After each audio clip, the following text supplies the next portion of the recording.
بسم اللہ الرحمن الرحیم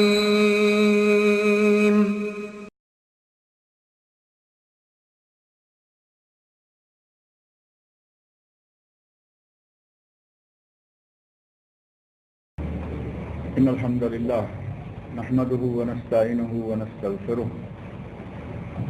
ونعوذ باللہ من شرور انفسنا ومن سیئات اعمالنا من يهده الله فلا مضل له ومن يضلل فلا هادي له واشهد ان لا اله الا الله وحده لا شريك له واشهد ان محمدا عبده ورسوله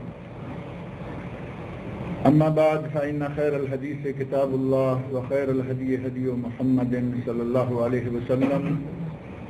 وشر الأمور محدثاتها وكل محدثة بدعة وكل بدعة ضلالة وكل ضلالة في النار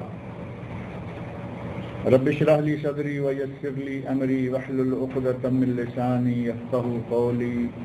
رب أعوذ بك من همزات الشياطين وأعوذ بك رب أن يحضرون أعوذ بالله السميع العليم من الشيطان الرجيم بسم الله الرحمن الرحيم إنا أنزلناه في ليلة القدر وما أدراك ما ليلة القدر ليلة القدر خير من 1000 شهر تنزل الملائكة والروح فيها بإذن ربهم من كل أمر سلام هي حتى مطلع الفجر. اسی مرتبہ ہم نے یہ سورت پڑھی تھی لیکن اس کا ترجمہ اور تشریح یا تفسیر کرنے کی نوبت نہیں آئی تھی. تو یہ قرآن کریم کی بظاہر چھوٹی چھوٹی صورتوں میں سے ہی ایک صورت ہے اور اس کے بارے میں جمہور مفسرین اکثر مفسرین کا یہ کہنا ہے کہ یہ مکی صورتوں میں سے ہے. اور جس طرح کہ عموماً بعض دوسری صورتوں کے بارے میں بھی یہ بات بار بار سامنے آ رہی ہے کہ یہ مدنی ہے یا مکی ہے، تو اس کے بارے میں بھی بعض نے کہا ہے کہ یہ مدنی ہے، لیکن جمہور اور اکثریت کے نزدیک یہ مکی صورتوں میں سے ہے. اور اس کا ایک اعتبار سے مکی ہونا بڑا واضح بھی ہے، کیونکہ اللہ رب العزت نے اس کو جب نازل فرمایا ہے تو اگر قرآن کریم کی جو موجودہ ترتیب ہے، جس ترتیب سے ہم قرآن کریم کو پڑھ رہے ہیں، اس میں دیکھیں تو سورۃ القدر سے پہلے ہے سورۃ العلق. سورۃ العلق وہ سورت ہے جس میں پہلی وحی پر جو 5 آیات نبی اکرم صلی اللہ علیہ وسلم پر نازل ہوئی تھی، وہ 5 آیات سورۃ العلق کی پہلی ہی 5 آیات ہیں. اقرأ بسم ربک الذی خلق خلق الانسان من علق. یہ 5 آیتیں سب سے پہلی وحی ہے اور قرآن کریم کی پہلی وحی اور قرآن کریم کے نزول کا آغاز اور پھر یہ بتانا کہ یہ قرآن کب نازل ہوا، وہ یہ سورۃ القدر کے اندر موجود ہے. اس اعتبار سے گویا کہ ان دونوں صورتوں کا آپس میں ایک قریبی تعلق بھی ہے. اس صورت میں پہلی 5 آیات وہ ہیں جو کہ پہلی وحی کے طور پر نازل ہوئیں، اور اس صورت میں یہ بتا دیا گیا ہے کہ وہ آیات کب نازل ہوئی تھی، اس قرآن کا نزول کب شروع ہوا تھا. اس سورۃ القدر کے نام تو ظاہر ہے کہ پہلی ہی آیت میں انا انزلناہ فی لیلۃ القدر، پہلی آیت کے لفظ قدر سے اس کا نام لیا گیا ہے. قدر کا معنی کیا ہے؟ عربی میں قدر کے کئی معنی ہیں. ایک معنی تو وہی ہے جو کہ ہمارے یہاں مروج ہے، جسے کہتے ہیں بڑی قدر و منزلت، بڑی قدر و قیمت والی چیز ہے، یہ بڑی قدر والی چیز ہے. ایک معنی تو وہی ہے کہ یہ رات بہت ہی قدر و منزلت والی ہے، اور اس رات کے قدر و منزلت والی ہونے میں شک کیا ہو سکتا ہے کہ جب اس رات میں قرآن نازل ہوا تھا. اس سے بڑی قدر، اس سے بڑا مقام اور کیا ہوگا کہ اللہ رب العزت نے اس رات کو یہ شرف بخشا کہ اس رات میں قرآن نازل کیا. تو گویا اس اعتبار سے اس کا القدر کا معنی ہے قدر والی، عزت والی اور احترام والی رات، اور قدر کا معنی ہی تنگی بھی ہوتا ہے، قدر کا معنی ہی عربی زبان میں تنگی بھی ہوتا ہے، اور وہ معنی بھی قرآن کریم کے اندر اللہ رب العزت نے بیان کیا ہے، جیسا کہ قرآن کریم کی صورتوں میں سے سورت الفجر ہے، اور سورت الفجر کی آیت نمبر 16 میں اللہ رب العزت نے ارشاد فرمایا ہے وَأَمَّا إِذَا مَبْتَلَاهُ فَقَدَرَ عَلَيْهِ رِزْقَهُ فَيَقُولُ رَبِّي أَهَانَنِ، اور جب اللہ اپنے بندے پر رزق تنگ کر دیتا ہے تو بندہ کہتا ہے کہ اللہ نے مجھے ذلیل و رسوا کر دیا۔ یہ آیت نمبر سورت نمبر 89 سورت الفجر، اور یہاں اللہ رب العزت نے مختلف باتیں بیان فرمائی ہیں۔ اس سے پہلی آیت میں فرمایا فَأَمَّا الْإِنسَانُ إِذَا مَا ابْتَلَاهُ رَبُّهُ فَأَكْرَمَهُ وَنَعَمَهُ فَيَقُولُ رَبِّي أَكْرَمَنِ، انسان کی فطرت، انسان کی طبیعت، اس کی نیچر کیا ہے کہ اگر اللہ اس پر انعام کرتا ہے، اللہ اس پر انعام کرتا ہے، اسے تکریم سے، عزت سے نوازتا ہے، فَيَقُولُ رَبِّي أَكْرَمَنِ، تو کہتا ہے کہ اللہ نے مجھے بڑی عزت بخشی۔ اور اگر اس کا رزق کم کر دیتا ہے، روزی تنگ کر دیتا ہے، فَيَقُولُ رَبِّي أَهَانَنِ، تو پھر اس بات پہ اتراتا ہے کہ میرے رب نے مجھے ذلیل و خوار کر دیا ہے۔ یہاں لفظ ہے فَقَدَرَ عَلَيْهِ رِزْقُهُ، اس کا رزق تنگ کر دیتا ہے۔ قدر کا ایک معنی تنگ کرنا بھی ہوا، جیسا کہ سورت الفجر کی آیت 16 میں ہے، اور اس رات کو تنگ کرنے یا تنگ ہونے سے کیا مناسبت ہے، کیا تعلق ہے؟ علماء تفسیر نے اسی سورت القدر کی ہی اگلی آیات کے حوالے سے لکھا ہے، جیسا کہ ترجمہ میں بات آتی ہے کہ اس رات لیلۃ القدر کو آسمان سے اتنے فرشتے نازل ہوتے ہیں کہ یہ زمین گویا کہ ان کے لیے تنگ ہو جاتی ہے۔ اس اعتبار سے اس کا یہ مفہوم بھی لیا گیا کہ یہ رات ہے کہ یہ زمین فرشتوں کے لیے تنگ ہو جاتی ہے، اللہ رب العزت کے فرشتے اس قدر کثرت کے ساتھ اس رات میں نازل ہوتے ہیں۔ تو قدر کا معنی یہ اور قدر کا معنی وہ، اور قدر کا ایک تیسرا معنی ہے اندازہ کرنا۔ ہمارے ایک لفظ مشہور ہے تقدیر کا، ایمان کے 6 ارکان میں سے ایک رکن بھی یہ ہے کہ آدمی تقدیر پر ایمان لائے، تقدیر خیر و شر کو ماننا، آمنت باللہ وملائکتہ وکتبہ ورسلہ والقدر خیرہ وشرہ، یہ ہماری زبان میں تو تقدیر کہا جاتا ہے، جبکہ عربی میں ہے والقدر خیرہ وشرہ، والبعث بعد الموت، ایمان کا چھٹا رکن والبعث بعد الموت۔ یہ 6 تو میرا خیال یاد ہونے چاہیے، یہاں بار بار ان کا ذکر آ رہا ہے، آمنت باللہ وملائکتہ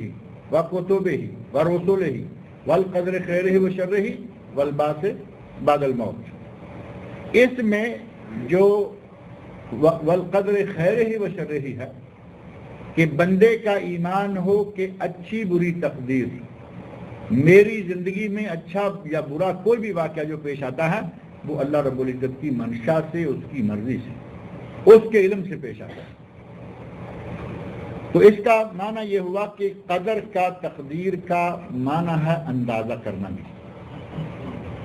اور اس صورت کے ساتھ اندازہ کرنے کی کیا مناسبت ہے؟ وہ اس رات کو، لیلۃ القدر کو اندازے کی رات کہا گیا ہے کیونکہ اگلے پورے سال میں کس نے مرنا ہے، کس نے پیدا ہونا ہے، کس کو خوشی ملنے والی ہے، کس کو کیا غم آنے والا ہے، یہ سارے معاملات جتنے بھی ہیں اللہ رب العزت ان کے فیصلے، اندازے، اپنے اندازے اور ان کے فیصلے جو ہے وہ سارے کے سارے اکٹھے اس رات میں فرما دیتا ہے۔ اس لیے اس رات کو اندازے کی رات بھی کہا گیا، اور امام شوکانی رحمۃ اللہ علیہ نے اپنی تفسیر فتح القدیر میں اس کا نام ہی لیلۃ البراءہ اور اسی کا نام لیلۃ الصفق، اقرار نامے کی رات، یہ مختلف نام جو ہیں وہ لیلۃ القدر کے نام ہیں،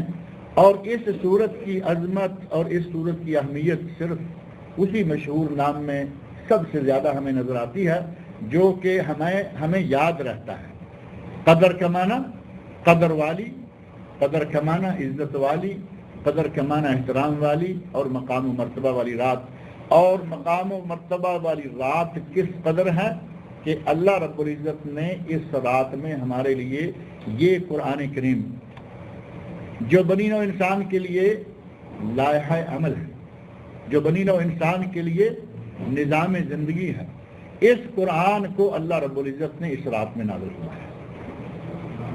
اس اعتبار سے قدر و منزل والی یہ رات ہے جس کو کہ لیلۃ القدر کہا جا رہا ہے۔ اور قرآن کریم کی عظمتیں، قرآن کریم کا مقام کتنا ہے، اس بات کا یا قرآن کریم کو اللہ نے کس شرف سے نواز رکھا ہے، اس کا اندازہ اسی رات سے کیا جا سکتا ہے کہ جس رات کو اللہ نے یہ قرآن نازل کیا اس رات کا نام لیلۃ القدر، اور جس رات میں اللہ نے اس قرآن کو نازل کیا اگر کوئی اس رات کو پالے تو ایک رات کا ثواب 1000 رات کے برابر۔ جس رات میں قرآن نازل ہوا اللہ نے اس رات کو اتنا مقام اور مرتبہ دیا۔ تو گویا کہ یہ رات قرآن کریم کے نزول کی وجہ سے، قرآن کریم کی برکتوں سے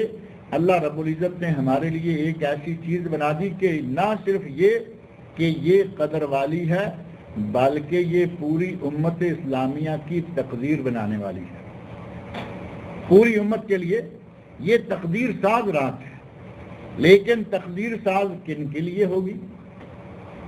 جو رات ساری رات کیرم کھیلتے رہیں، ساری رات ٹیلی ویژن دیکھتے رہیں، ان کے لیے نہیں۔ یہ تقدیر ساز رات اس کے لیے ہے جو آدمی اس رات میں اپنے رب کو یاد کرتا ہو، اس کی عبادت کرتا ہو، اس کے سامنے قیام کر رہا ہو، اس کے لیے یہ گویا کہ تقدیر ساز رات ہے،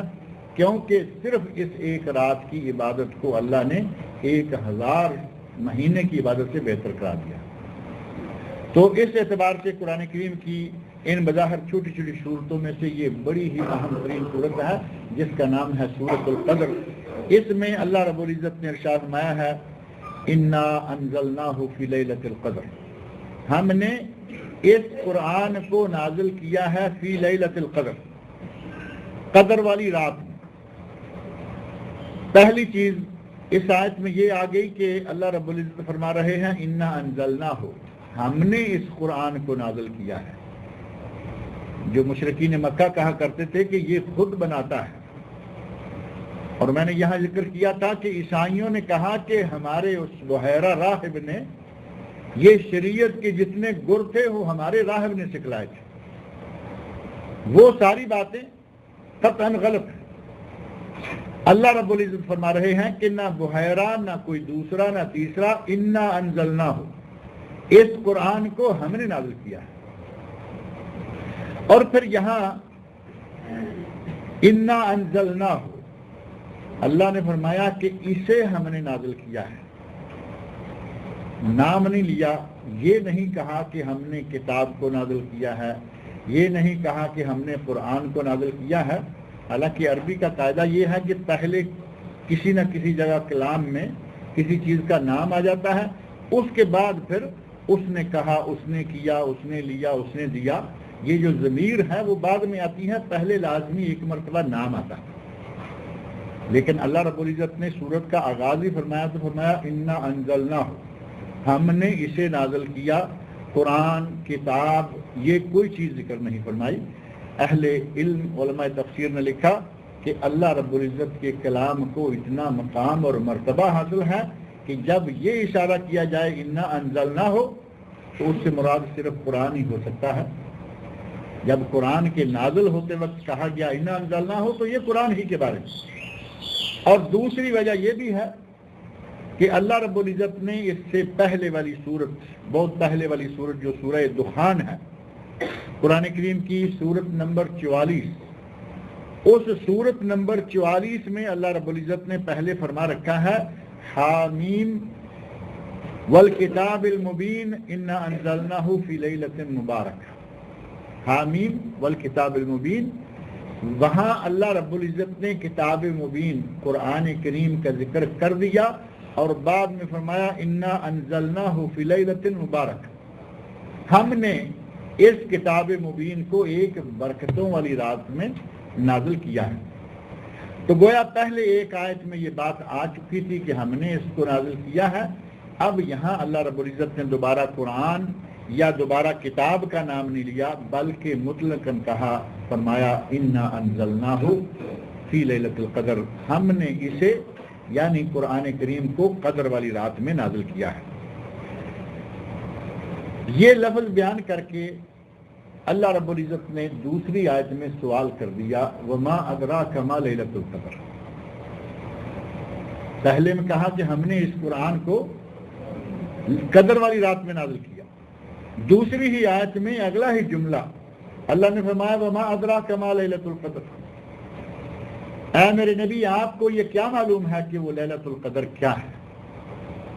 اب یہاں سوال پوچھنے سے مراد اللہ رب العزت کی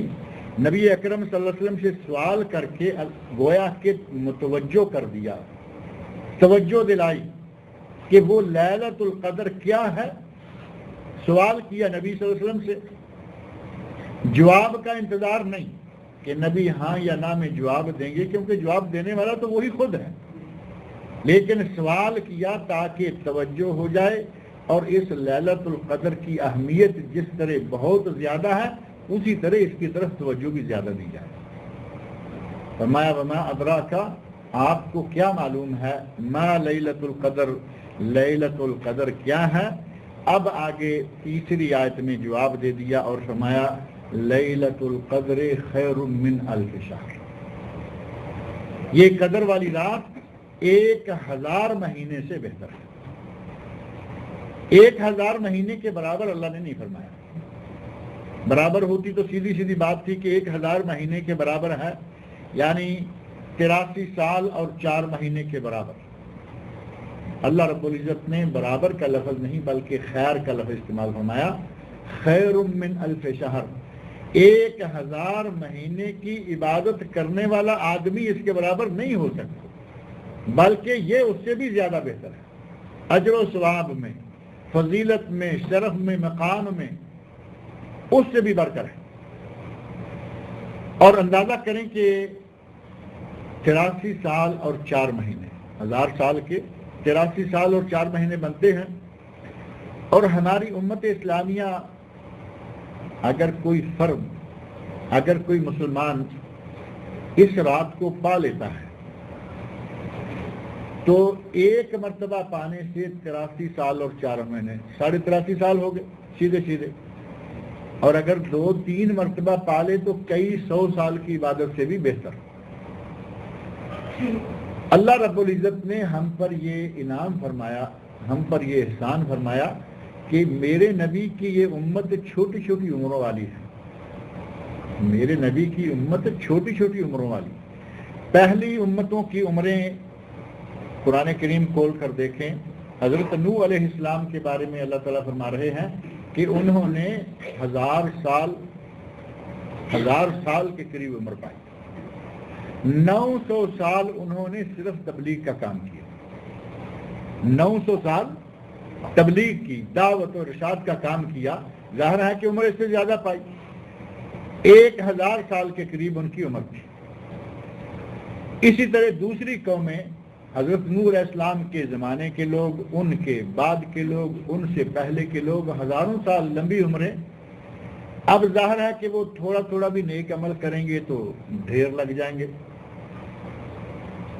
یہ امت، نبی کی امت، جس کی عمریں اتنی تھوڑی ہیں کہ نبی صلی اللہ علیہ وسلم کا اپنا ارشاد ہے، نبی اکرم صلی اللہ علیہ وسلم ارشاد فرماتے ہیں اعمار امتی بین 60 و 70، میری امت کی عمریں 60 سال اور 70 سال کے درمیان۔ آپ اس بات کا اندازہ اپنے گرد و نواح میں، اپنے عزیزوں میں، اپنے رشتہ داروں میں، اپنے دوست و احباب میں یہاں چیک کر کے دیکھ سکتے ہیں، کسی سے پوچھ کر دیکھیں، وہ 70 کے اندر اندر ہی نظر آئے گا،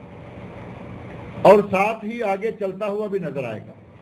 70 کے قریب پہنچتے پہنچتے یوں لگتا ہے کہ آدمی اپنی منزل کی آخری حدود میں داخل ہو چکا ہے۔ بہت کم لوگ، بہت تھوڑے لوگ ایسے ہیں جو 80 90، ابھی پچھلے دنوں ایک خبر حال ہی میں اخبارات میں چل رہی تھی کہ کوئی 120 سال کا ہوا،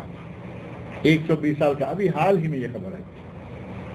کوئی کبھی کبھار 100 سے آگے گزرتا ہے،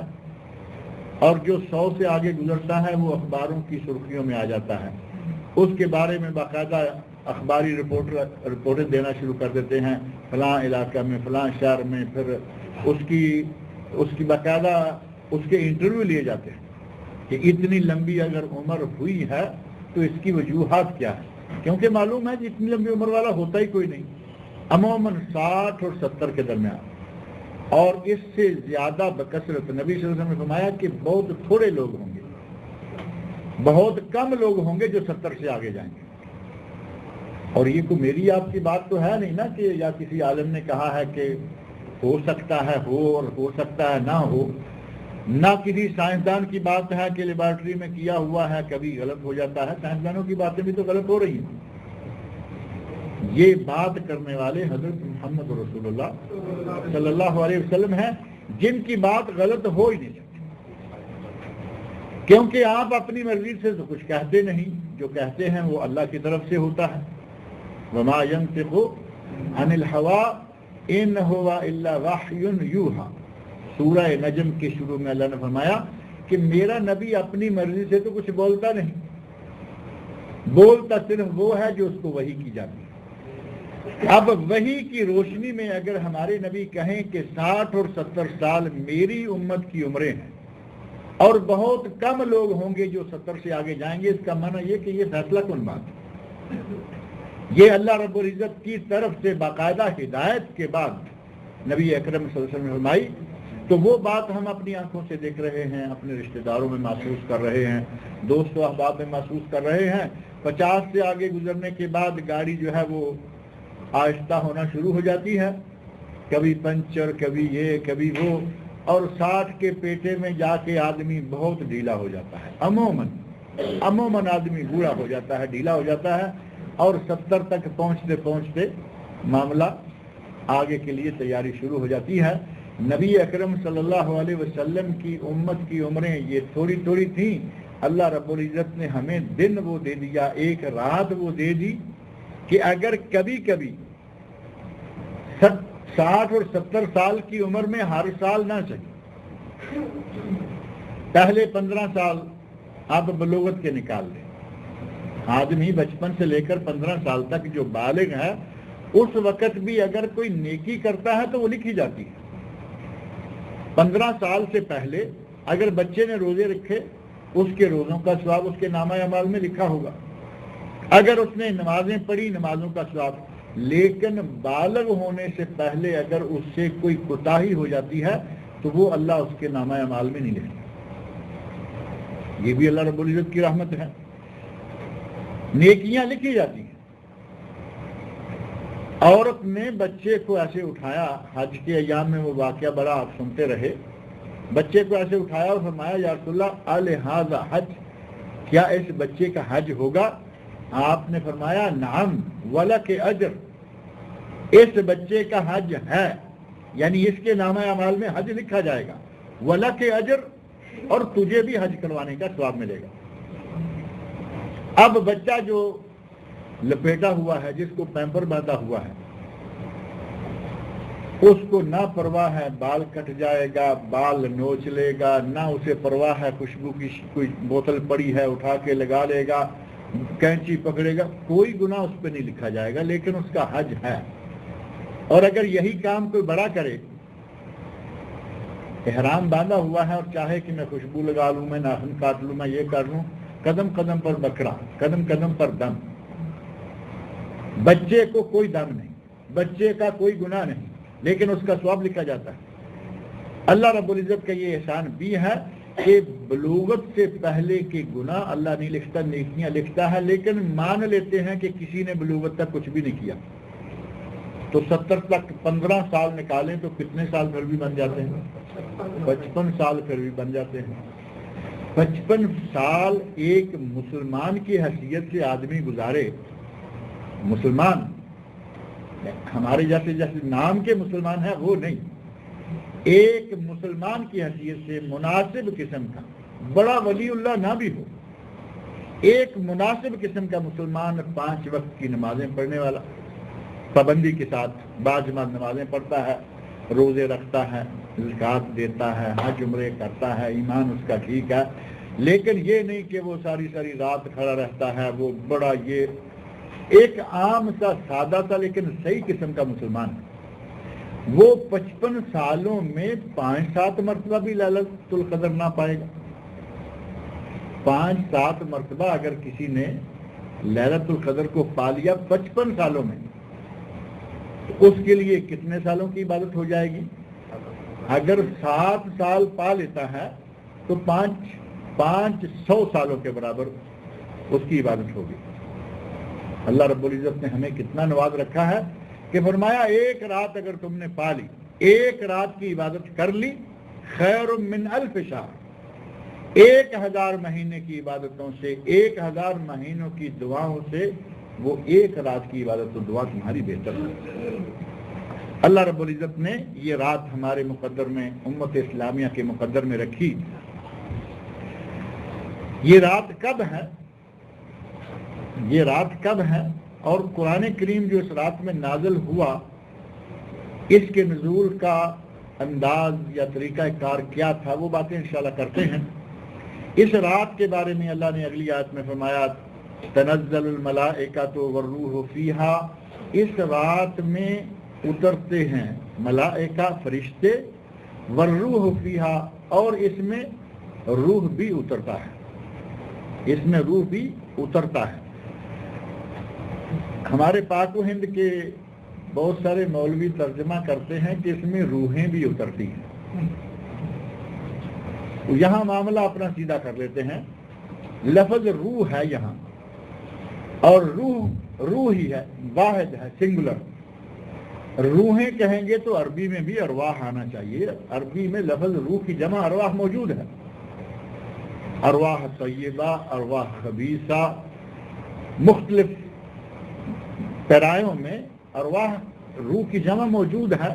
اب یہاں ایک روح لکھا ہے، ایک روح صرف، اور وہ روح کس کی ہے، وہ روح کون ہے؟ ہمارے مولوی نے تو فوراً ترجمہ کر لیا، کہا کہ اس رات میں روحیں بھی آتی ہیں، اور پھر صرف اتنا ہی نہیں کہ مردے آتے ہیں، مردوں کی روحیں آتی ہیں، اس رات کو بھی رمضان سے نکال کر 15 شعبان کو لے گیا۔ اس کے بارے میں بھی تھوڑی سی بات ابھی کرتے ہیں۔ اللہ نے فرمایا تنزل الملائکۃ والروح فیہا، اس میں فرشتے اترتے ہیں اور اس میں روح اترتا ہے، اور روح ہے روح الامین، حضرت جبرائیل امین علیہ السلام۔ حضرت جبرائیل چونکہ تمام ملائکہ کے سردار ہیں، تمام ملائکہ کے رئیس ہیں، سب کے بڑے ہیں، اللہ رب العزت نے فرمایا کہ سارے فرشتے نازل ہوتا ہے، جبرائیل امین بھی نازل ہوتے ہیں۔ ان کی عظمت، ان کے مقام و مرتبہ، ان کی اہمیت واضح کرنے کے لیے اللہ نے ان کو اسپیشلی ذکر کر دیا، اور فرمایا کہ اس رات میں فرشتے اترتے ہیں اور اس میں روح الامین بھی اترتا ہے۔ فرشتے اترتے ہیں، روح الامین اترتا ہے، اور اتنی کثرت سے وہ اترتے ہیں کہ اللہ رب العزت نے اس سورت کے نام میں جیسے میں نے ذکر فرمایا ہے، اتنی کثرت سے اترتے ہیں کہ یہ زمین فرشتوں کے ساتھ تنگ ہو جاتی ہے، اور یہ اپنی مرضی سے نہیں اترتے۔ یہ فرشتے جو ہیں یہ اپنی مرضی سے نہیں اترتے،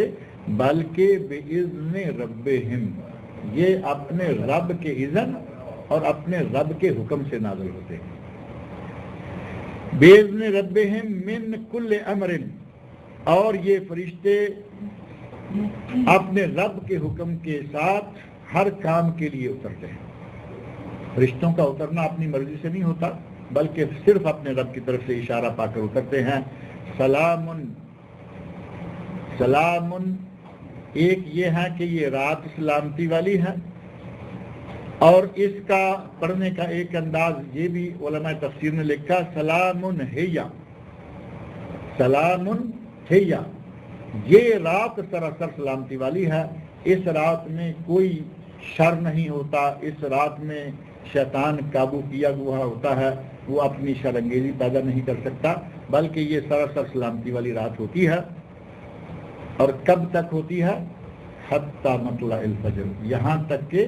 فجر طلوع ہو جائے، صبح تک یہ رات سلامتی والی ہے۔ فرشتے اللہ کے حکم سے نازل ہوئے رہتے ہیں اور ہر کام میں سلامتی ہوتی ہے۔ اب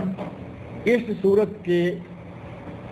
یہ جو کلمات ہیں کہ ہم نے اسے نازل کیا لیلۃ القدر میں، اس بات کو طے کرنا ہے کہ لیلۃ القدر کب ہے۔ لیلۃ القدر اللہ رب العزت نے قرآن کریم کے نزول کو یہاں بھی ذکر کیا اور سورہ دخان بالکل شروع میں ذکر کیا، اور ایک مرتبہ بالکل قرآن کے شروع میں سورۃ البقرہ میں آیت 185 میں ذکر کیا کہ ہم نے قرآن کو نازل کیا۔ اب ان تینوں مکانوں کو، تینوں جگہ کو اگر اپنے سامنے رکھیں گے تو انشاءاللہ مسئلہ بالکل واضح ہو جائے گا کہ یہ رات جس میں قرآن نازل ہوا یہ 15 شعبان کی ہے یا رمضان کی ہے۔ ایک مسئلہ یہ حل ہو جاتا ہے، اور دوسرا مسئلہ یہ بھی حل ہو جاتا ہے کہ ہمارے پاک و ہند میں عموماً مولویوں کا ایک ٹولہ خاص، سب نہیں، ایک خاص ٹولہ کہتا ہے کہ 15 شعبان کو حکیمانہ فیصلے ہوتے ہیں۔ کہتے ہیں جی 15 شعبان کو جس نے مرنا ہے اس کا بھی لکھا گیا، جس کے یہاں بچہ پیدا ہونا ہے وہ بھی لکھا گیا، جس کو پورے سال کے دوران جو خوشی غم پہنچنا ہے وہ بھی لکھا گیا۔ یہ ساری باتیں 15 شعبان کو ہوتی، اور 15 شعبان کو ہمارے لوگ بیچارے ڈرتے ہوئے وضو کرتے نظر آتے ہیں کہ پتہ نہیں کہیں اس رات ہمارا کانٹا کٹ نہ جائے، کیونکہ یہ رات ہے جس میں مرنے والوں کے، پیدا ہونے والوں کے نام، وہ 15 شعبان کو تیاریاں کر کے بیٹھے ہوئے ہیں۔ تیاری تو ہمیں ہر وقت رکھنی چاہیے، ہر رات رکھنی چاہیے، ہر دن رکھنی چاہیے، پتہ نہیں کب ہماری موت آنے والی ہے۔ لیکن علمی طور پر، نظریہ کے طور پر کہ یہ فیصلوں والی رات 15 شعبان ہے یا رمضان المبارک میں ہے، اس کا فیصلہ کرنے کے لیے پہلے نمبر پر یہ کہ یہ فیصلوں والی رات وہ ہے جس رات میں اللہ نے قرآن نازل کیا۔ یعنی ان دونوں تینوں قرآن کریم کے مقامات کو جوڑ کر رکھیں گے تو انشاءاللہ یہ مسئلہ بالکل واضح ہو کر سامنے آ جائے گا کہ وہ رات کون سی ہے۔ فیصلوں والی رات وہ رات ہے جس میں قرآن نازل کیا گیا۔ اب قرآن کس مہینے میں نازل کیا گیا، قرآن کس رات میں نازل کیا گیا، یہاں تو صرف ایک رات کا ذکر ہے، اِنَّا أَنزَلْنَاهُ فِي لَيْلَةِ الْقَدْرِ، اور یہ رات واقعی ہو سکتی ہے، کسی بھی مہینے میں ہو سکتی ہے، لیکن قرآن نازل کیا گیا جس رات میں وہ کس مہینے میں ہے اس کا پتہ ہمیں سورۃ البقرہ سے چلتا ہے۔ سورۃ البقرہ کی آیت نمبر 185 کھول کر دیکھیں، پڑھیں۔ اللہ رب العزت نے آیت 185 میں ارشاد فرمایا ہے، شہر رمضان الذی انزل فیہ القرآن ھدی للناس وبینات من الھدی والفرقان فمن شاہد منکم الشہر فلیصم۔ یہ سورہ بقرہ آیت 185 ہے۔ بڑے آسان کلمات ہیں، ان میں میرا خیال ہے کہ ہمیں اتنا گہرائی میں ترجمے میں جانے کی ضرورت نہیں ہے، آسانی کے ساتھ سمجھتے ہیں۔ شہر رمضان، رمضان کا مہینہ، اللہ جی وہ ہے، انزلہ نازل کیا گیا، انزلہ فیہ القرآن، جس میں قرآن نازل کیا گیا۔ شہر رمضان اللہ جی انزلہ فیہ القرآن ھدی للناس وبینات من الھدی والفرقان، جس میں ہدایت ہے، قرآن کریم جو کہ سراسر ہدایت ہے، مجموعہ ہدایت، اس میں ہدایت ہے، اور خیر اور شر، حق اور باطل، ان تمام کے درمیان یہ قرآن فرق کرنے والا ہے۔ حق کیا ہے، باطل کیا ہے، اچھا کیا ہے، برا کیا ہے، خیر کیا ہے، شر کیا ہے، اللہ رب العزت اس میں فرق کرنے والا یہ قرآن ہمیں دیا ہے۔ یہ قرآن نازل کب ہوا اس آیت نے ہمیں فیصلہ کر دیا۔ وہ کون سا مہینہ ہوا؟ شہر رمضان، وہ رات جس میں فیصلے ہوتے ہیں، وہ رات جس میں موت و حیات لکھی جاتی ہے، وہ رات جس میں روزی تنگ ہوگی، زیادہ ہوگی، خوشی آئے گی، پریشانی آئے گی، وہ رات رمضان المبارک میں ہے۔ یہ سورہ بقرہ آیت نمبر 125 میں 185 میں اللہ رب العزت نے واضح کر دیا۔ اب فیصلوں والی رات جو ہم کہتے ہیں اس کا تذکرہ یہ سورۃ القدر کے اندر تو نہیں ہے۔ قدر کے معنی میں یہ ہے کہ یہ اندازوں والی، یہ فیصلوں والی رات ہے، نام میں، لیکن باقاعدہ اس بات کا ذکر کہاں آیا ہے؟ وہ ہے سورہ دخان، قرآن کریم کی سورت نمبر 44 اس سورت کو آپ بالکل آغاز سے آپ کھولیں، آغاز سے پڑھیں۔ آغاز میں ہی اللہ رب العزت نے فرمایا ہے حامیم والکتاب المبین، حامیم قسم ہے اس وضاحت والی کتاب کی۔ اللہ رب العزت نے شروع میں ہی فرما دیا کہ مجھے اس کتاب مبین جو واضح روشن کتاب ہے اس کی قسم ہے، انا انزلناہ فی لیلۃ مبارک، ہم نے اس کتاب کو نازل کیا برکتوں والی رات۔ وہاں فرمایا لیلۃ القدر، قدر والی رات میں، یہاں فرمایا لیلۃ المبارکہ، مبارک رات میں، برکتوں والی رات میں۔ جس رات میں قرآن نازل ہوا وہ قدر والی ہے، وہ برکتوں والی ہے، وہ ہمارے لیے تو اتنی برکتوں والی ہے کہ 1000 مہینے سے زیادہ کا ثواب ایک رات کی عبادت کا اللہ رب العزت نے ہمارے لیے وعدہ فرما رکھا ہے۔ فرمایا انا انزلناہ فی لیلۃ مبارکہ انا کنا منذرین، ہم نے اس قرآن کو برکتوں والی رات میں نازل کیا اور یقیناً ہم ڈرانے والے تھے، یقیناً ہم ڈرانے والے ہیں۔ نذیر اور بشیر نبی اکرم صلی اللہ علیہ وسلم کے صفاتی نام بھی ہیں کہ آپ جنت کی بشارتیں دینے والے اور جہنم سے ڈرانے والے ہیں۔ آگے آیت نمبر 4 میں اللہ رب العزت نے فرمایا فیہا یفرق کل امر حکیم، فیہا یفرق کل امر حکیم، اس رات میں ہر حکیمانہ بات کا فیصلہ ہوتا ہے، اس میں ہر حکیمانہ کام کا فیہا یفرق من کل امر حکیم، اس رات میں فیہا یفرق کل امر حکیم، اس رات میں حکیمانہ دانش مندانہ فیصلے ہوتے ہیں، امرن من عندنا، ہمارے حکم کے ساتھ۔ سال بھر میں کیا ہونا ہے وہ ساری کی ساری باتیں اللہ رب العزت اپنے کارندوں کو، اپنے فرشتوں کو، اگر یہ کہا جائے کہ لوح محفوظ سے، جو اللہ رب العزت کے پاس لوح محفوظ ہے، اس میں سے اگلے سال کے جتنے بھی فیصلے یا جتنے بھی کام ہیں اللہ ان فرشتوں کو ان کے سپرد کر دیتا ہے کہ لو بھی یہ کام ہے جو آئندہ کرنے ہیں، وہ سارے کے سارے پورے سال کے فیصلے اللہ ان کے سپرد کر دیتا ہے، ان کو سونپ دیتا ہے۔ یہ ہے معنی کہ اس میں حکیمانہ فیصلے ہوتے ہیں۔ اب حکیمانہ فیصلوں والی رات یہاں بھی اللہ نے بتا دیا کہ وہ برکتوں والی رات، اور برکتوں والی رات ہی قدر والی رات ہے۔ قدر والی رات اور برکتوں والی رات وہ ہے جس میں قرآن نازل ہوا، اور قرآن کس مہینے میں نازل ہوا؟ رمضان میں نازل ہوا۔ اب یہ تینوں چاروں جملے اکٹھے کریں تو 15 شعبان کا کھاتا جو ہے وہ بالکل باہر نکل جاتا ہے۔ اس سورہ دخان کو قرآن کریم سورہ بقرہ آیت 185 کو اور سورۃ القدر کو، ان تینوں مقامات کو کتب تفسیر میں کھول کر دیکھیں، آپ کو ہمارے یہاں جو ایک رجحان بن گیا ہے کہ 15 شعبان 15 شعبان 15 شعبان، علماء تفسیر میں سے اکثریت بہت کم، اور جس کسی نے 15 شعبان کا کہا بھی ہے اس نے باقاعدہ لکھا ہے قیلا، پہلے ذکر کیا کہ یہ رات جس میں فیصلے ہوتے ہیں، جو حکیمانہ فیصلوں والی رات ہے، یہ لیلۃ القدر ہے، یہ رمضان والی رات ہے، اور قیلا کے لفظ سے جب صحیح بات، معتبر بات علماء مفسرین محدثین ذکر کر لیتے ہیں تو آخر میں جو ایک مرجو، جو غیر معتبر بات ہوتی ہے وہ بھی ذکر کر دیتے ہیں، اور اس کے لیے قاعدہ ہے عربی زبان میں قیلا، کہیں گے کہ یہ بھی کہا گیا ہے، یعنی کسی نے یہ بھی کہہ دیا ہے کہ یہ 15 شعبان والی رات ہے، جبکہ امام ابن کثیر رحمۃ اللہ علیہ نے، جو مفسرین میں سے بڑے معروف مفسر ہیں، انہوں نے لکھا ہے کہ جس آدمی نے اس رات کو 15 شعبان کی رات کہا فقد ابعد النجع، وہ بڑی دور کی کوڑی لایا،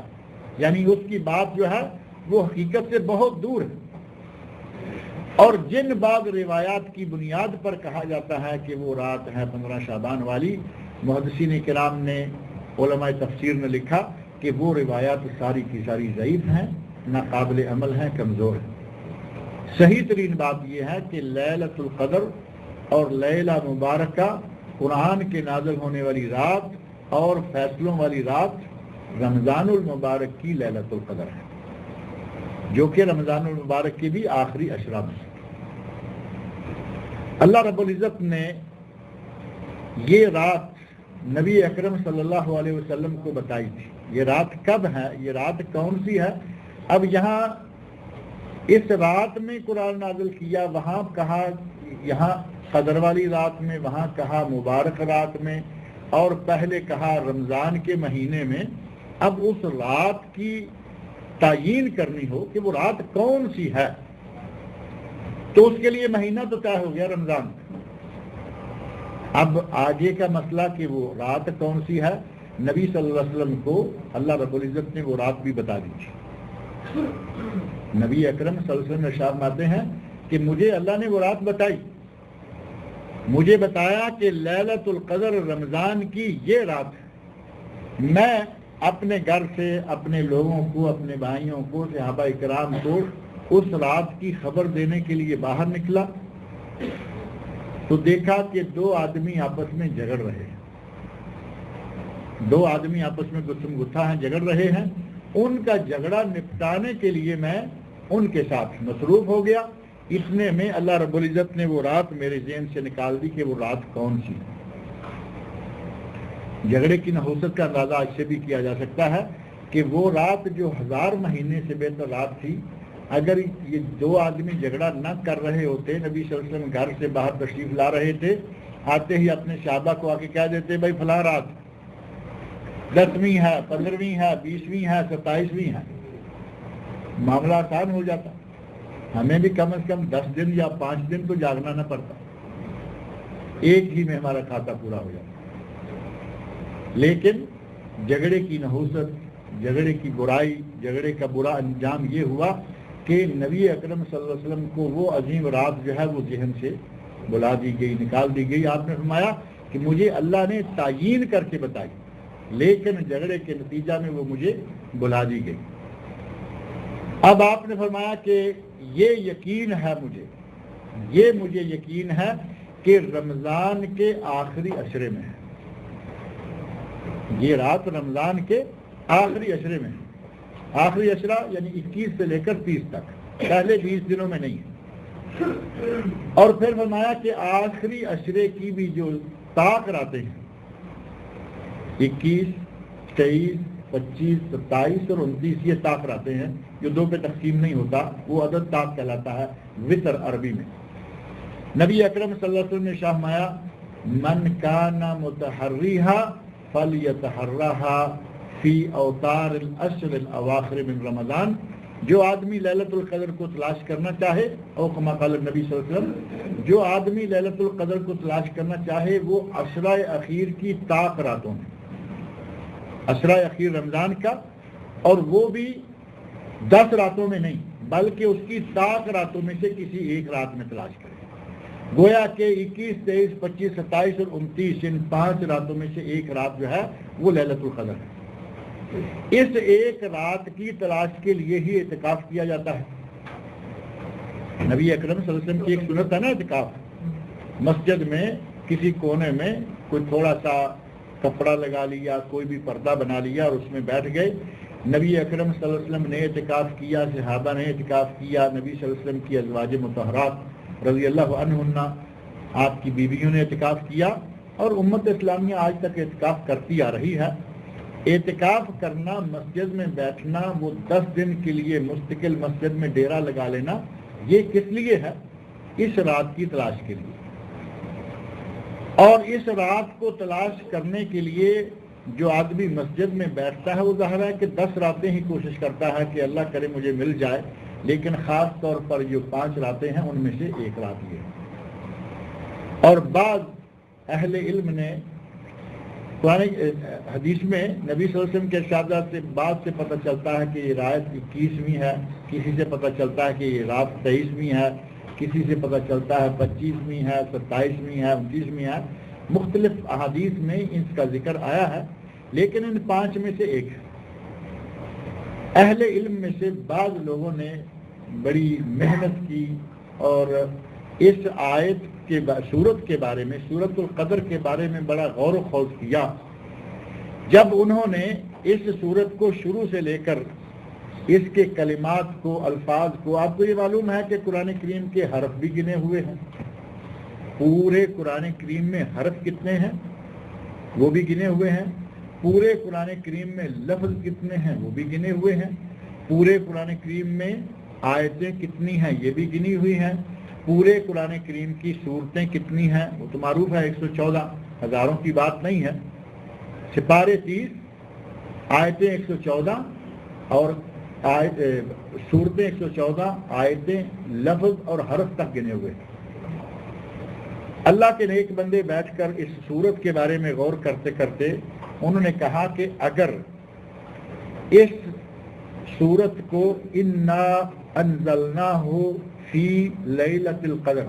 اس طرح کر کے ایک ایک لفظ کو گنتے جائیں تو یہاں جو آخری آیت میں ہیا ہے، ہیا کا معنی ہے یہ رات، سلام ہیا، یہ رات سراسر سلامتی والی ہے. وہ کہتے ہیں کہ اس رات کی طرف یہ ضمیر ہے جو گئی ہے، اس سے مراد، ہیا سے مراد لیلۃ القدر ہے. اور پہلے لفظ سے لے کر یہاں آتے آتے یہ 27واں لفظ بنتا ہے. یہ لفظ 27واں لفظ بنتا ہے. اور وہ کہتے ہیں کہ مجھے لگتا ہے کہ رمضان کی 27ویں رات ہی لیلۃ القدر. اور نبی صلی اللہ علیہ وسلم کی بعض صحیح احادیث سے بھی اس بات کا پتہ چلتا ہے کہ وہ 27ویں ہے. لیکن چونکہ دوسری احادیث سے 21ویں کا، 23ویں کا، 25ویں کا، 29ویں کا بھی پتہ چلتا ہے. لہذا بہتر یہ ہے کہ اس رات کو تلاش کرنے کے لیے 27ویں پر ڈیرا نہ لگایا جائے، بلکہ پورا عشرہ 10 دن یا کم از کم 5 راتیں، ان 5 راتوں میں سے تلاش کیا جائے. اور اس میں حکمت بھی یہی تھی، اللہ رب العزت کی حکمت تھی. ہماری عبادتوں کا اللہ کو تو پتہ ہے کیسے ہیں. اللہ رب العزت نے چاہا کہ اگر ان کو ایک رات بتا دی تو یہ باقی راتیں پھر جیسے سارا رمضان گزارتے ہیں ویسے ہی گزار دیں گے. کم از کم یہ ایک عشرہ تو جاگے، ایک عشرے کی راتوں میں تو رات کو یہ قیام کر لیں.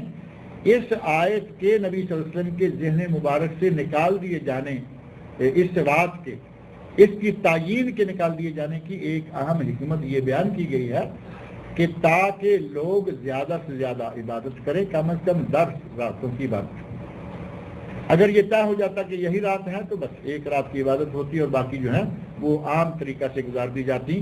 لہذا 27 سب سے اہم ترین رات، لیکن باقی جو 4 راتیں ہیں ان میں بھی کوشش کرنی چاہیے کہ یہ رات ہمیں مل جائے. اللہ رب العزت نے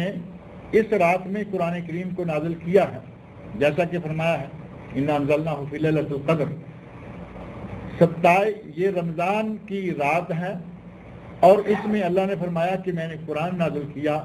جبکہ آپ کے علم میں ہے کہ جو قرآن نازل ہوتا ہے تو پہلی وہی 5 آیتیں، یہ سورت میں نے ابھی آپ کے سامنے ذکر کیا نا،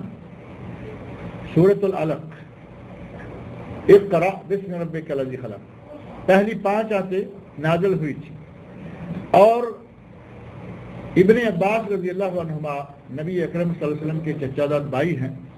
معروف مفسر ہیں قرآن کریم کے، بلکہ صحابہ کرام میں سے سب سے زیادہ معتبر تفسیر جن کی ہے وہ ابن عباس رضی اللہ عنہ. یہی ابن عباس ہیں جن کے لیے اللہ کے نبی صلی اللہ علیہ وسلم نے دعا مانگی تھی، اللہم فقہہ فی الدین وعلمہ الکتاب. اے اللہ اس ابن عباس کو دین کا علم عطا کر اور انہیں قرآن، علمہ الکتاب، انہیں قرآن کی تعلیم دے. اس دعا کا اثر تھا کہ حضرت ابن عباس رضی اللہ عنہما عموماً جو تفسیر بیان کرتے ہیں سارے صحابہ کرام اس کا اعتراف کرتے ہیں، مانتے ہیں اور ان کی تائید ہوتی ہے، الا چند آیات ایسی ہیں جن میں ان کی تفسیر کی بجائے دیگر صحابہ کی تفسیر کو اولیت حاصل ہو گئی. حضرت ابن عباس فرماتے ہیں کہ اس رات میں اللہ رب العزت نے قرآن کو لوح محفوظ سے نازل کر کے آسمان دنیا کا مقام ہے بیت العزت، وہاں نازل کر دیا. لوح محفوظ سے نازل کیا آسمان دنیا تک. آسمان دنیا میں بیت العزت جو ہے وہاں اس قرآن کریم کے 30 سپارے 114 صورتیں نازل کر دی, اور وہاں سے 23 سالوں میں, یعنی نبی اکرم صلی اللہ علیہ وسلم کی جو نبوت کا عرصہ ہے پورا, اقرأ بسم ربک الذی خلق سے لے کر آپ کے وفات پانے تک جو 23 سال پورے ہیں, ان 23 سالوں میں پھر یہ تھوڑا تھوڑا کر کے نازل ہوتا رہا. بعض لوگوں نے علامہ محمد عبدہ مصر کے بہت بڑے عالم گزرے ہیں, ان کے شاگرد اور ان سے بھی زیادہ نام پانے والے علامہ رشید رضا مصری رحمۃ اللہ علیہما, یہ دونوں, اور ماضی قریب میں قطر میں ایک عالم گزرے ہیں شیخ عبداللہ بن زید آل محمود رحمۃ اللہ علیہ, ان تینوں علماء, اور ممکن ہے بعض اور علماء بھی ہوں, انہوں نے بعض باتیں کہی ہیں جو سمجھنے کی حد تک یا بحث کرنے کی حد تک تو ٹھیک ہے. وہ کہتے ہیں کہ اگر اللہ نے لوح محفوظ سے قرآن کریم کو نازل کیا آسمان دنیا تک, تو اللہ نے یہ کیوں کہہ دیا انا انزلناہ فی لیلۃ القدر, کہ ہم نے لیلۃ القدر میں ایک رات میں پورے قرآن کو نازل کیا. ان کا ایک طرح سے یہ اعتراض بنتا ہے اس ترجمے پر یا اس بات پر کہ اللہ نے اگر آسمان لوح محفوظ سے اس کو نازل کر کے آسمان دنیا تک روک دیا, تو پھر یہ کیوں کہا کہ ہم نے نازل کیا؟ اس کے جواب میں بعض اہل علم نے کہا کہ اللہ نے رمضان میں پورے قرآن کو نازل کر دیا رمضان کی غرض سے, اور پھر نبی صلی اللہ علیہ وسلم پر یہ تھوڑا تھوڑا کر کے نازل ہوتا رہا. اور یہ تھوڑا تھوڑا کر کے نازل ہونا, اس میں بھی اللہ کی بہت ساری حکمتیں موجود ہیں. صحیح بخاری میں ام المومنین حضرت عائشہ صدیقہ رضی اللہ عنہا فرماتی ہیں کہ اللہ رب العزت نے قرآن کو یکدم نازل نہیں کیا بلکہ تھوڑا تھوڑا. پہلے جنت اور جہنم کے بارے میں, جو نیک کام کرے گا اس کو جنت ملے گی, جو برے کام کرے گا اسے جہنم ملے گا. اس طرح کی شروع میں آیات نازل ہوتی رہیں, اور جب لوگ اسلام میں کچھ راسخ ہو گئے, اسلام میں داخل ہونے کے بعد لوگوں کے پاؤں جم گئے, اس کے بعد اللہ رب العزت نے حلال و حرام جو احکام ہیں وہ کچھ عرصے کے بعد نازل ہونا شروع ہوئے. اس میں وہ حکمت کیا بیان کرتی ہیں حضرت عائشہ رضی اللہ عنہا, جو کہ بہت بڑی فقیہ, امت کی فقیہ عورت اور نبی صلی اللہ علیہ وسلم کی زوجہ محترمہ ہے, کہتی ہیں اس تدریج, اس تھوڑا تھوڑا کر کے قرآن کو نازل کرنے میں حکمت یہ تھی کہ پہلے عہد جاہلیت میں نہ کوئی مالی نظام تھا, نہ کوئی سزاؤں کا نظام تھا, نہ حدود تھیں, نہ تعزیرات تھیں, لوگ شتر بے مہار تھے, شراب پی جاتی تھی, زنا کیا جاتا تھا, برائیاں, چوریاں, ڈاکے, ان لوگوں کی فطرت عجیب سی بن چکی تھی. اگر اللہ رب العزت قرآن کو یک بار کی نازل کر دیتا, اس میں زنا بھی رک گیا, اس میں چوری بھی رک گئی, اس میں شراب خوری بھی رک گئی. اگر ان کو شروع اسلام میں یہ کہہ دیا جاتا کہ شراب چھوڑ دو, تو وہ کہتے کہ ہم اسلام چھوڑ دیں گے, شراب نہیں چھوڑیں گے. اگر شروع میں ہی ان کو کہہ دیا جاتا کہ ہم زنا چھوڑ دو, تو وہ کہتے کہ ہم اسلام چھوڑ دیں گے, زنا نہیں چھوڑ. اللہ رب العزت نے انسان کی فطرت کو ملحوظ رکھتے ہوئے, اللہ تو اس مشین کو بنانے والا ہے, اسے معلوم ہے کہ یہ مشین کیسے چلے گی. اس انسان کی فطرت کو ملحوظ خاطر رکھتے ہوئے اللہ رب العزت نے قرآن کو تھوڑا تھوڑا کر کے, ایک حکمت یہ تھی کہ جب ضرورت پیش آئے کچھ آیات نازل ہو جائیں, اور ایک حکم پہ عمل ہو جائے, دوسرا آ جائے, دوسرے پہ عمل ہو جائے, تیسرا آ جائے, انسان کے لیے آسانی رہے. اور ساتھ ہی یہ بھی تھا کہ نبی صلی اللہ علیہ وسلم اگرچہ بڑے ہی صاحب عظیمت تھے, بہت ہی اللہ رب العزت نے ان کو صبر و ہمت عطا فرمائی تھی, لیکن باہر صورت انسان تو تھے. آپ رو بھی دیتے تھے, آنکھوں سے آنسو بہنے لگتے تھے, آپ کو تکلیف پہنچتی تھی. مشرکین مکہ نے ہر طرح کی تکلیفیں پہنچائیں, ذہنی, جسمانی, نفسیاتی.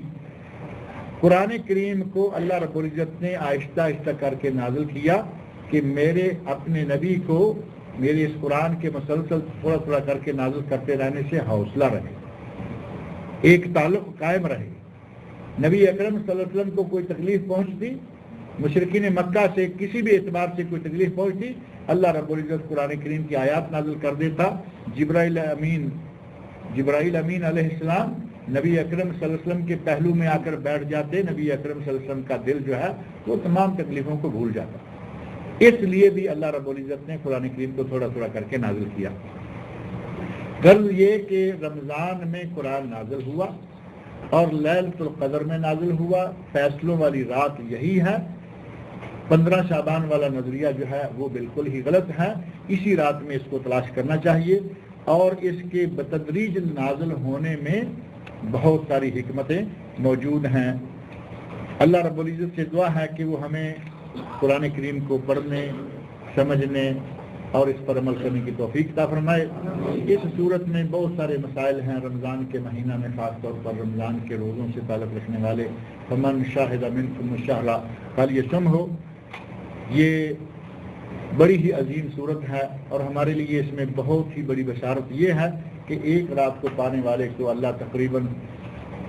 100 سال کے قریب، 1 صدی کے قریب عبادت کرنے کی ثواب اللہ رب العزت کا ثواب عطا فرماتا ہے۔ اللہ تعالی ہماری قسمت میں اس رات کو بار بار پانا کرے۔ اس رات کی کچھ علامتیں بھی بتائی گئی ہیں، صحیح مسلم، سنن ابی داود، سنن ترمذی، نسائی اور سنن دارقطنی، حدیث کی ان 5-6 کتابوں میں حضرت ابی بن کعب رضی اللہ عنہ، جن کا ذکر یہ پچھلی صورت کے ضمن میں البینہ کے ضمن میں گزرا ہے، کہ نبی اکرم صلی اللہ علیہ وسلم کو اللہ نے حکم دیا کہ اے میرے نبی، ابی بن کعب، حضرت ابی بن کعب رضی اللہ عنہ کے سامنے ان سے قرآن سنو۔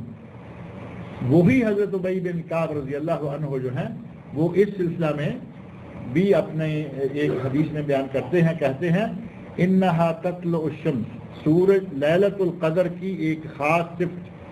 پرسکون رات ہوگی، نہ گرمی ہوگی نہ سردی ہوگی، بڑی روشن اور نمایاں ہوگی، اور خاص صفت یہ ہے انہا تطلع الشمس یومئذ لا شعاع لہا، اس دن سورج اتنا صاف ستھرا نکلے گا کہ اس کی کوئی شعاع نہیں ہوگی۔ جو رات کو لیلۃ القدر ہے، دن کو سورج نکلے گا تو جو شعائیں یا کرنیں نظر آتی ہیں، اس دن اس کی کوئی کرنیں نہیں ہوں گی، بلکہ صاف ستھری ٹکیا جو ہے وہ باہر نکلتی چلی آئے گی۔ اس رات کی اس طرح نشانی بھی باقاعدہ بتائی گئی ہے۔ اللہ رب العزت ہماری قسمت میں بار بار اس رات کو حاصل کرنا کرے۔ اللہ رب العزت مجھے